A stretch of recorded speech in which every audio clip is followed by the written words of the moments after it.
Now, the worst possible outcome from an economic point of view and an environmental point of view would be if we walked away from net zero, as our political opponents want us to do.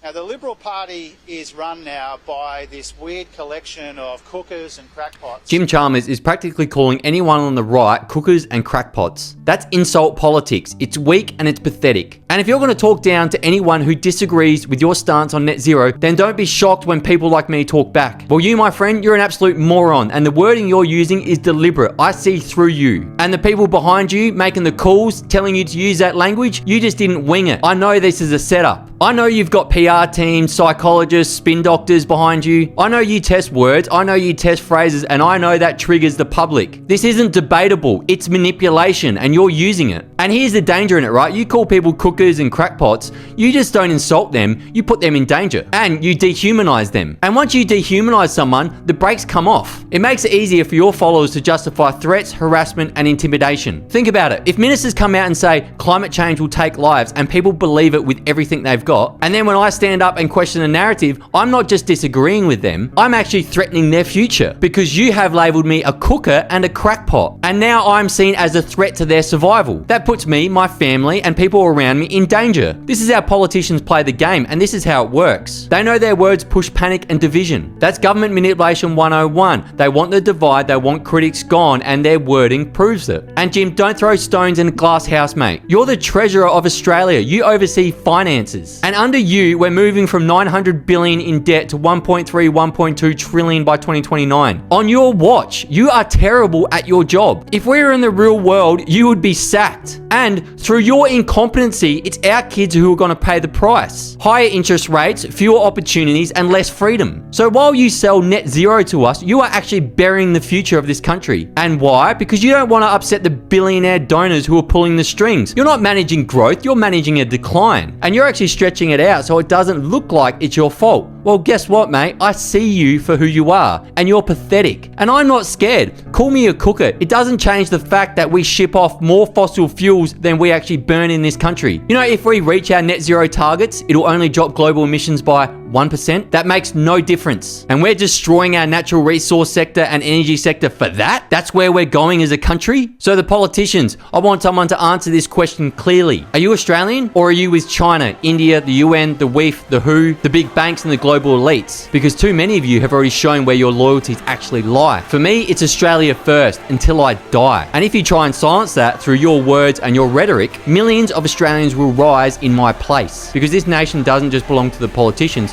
it belongs to all Australians. What's your thoughts?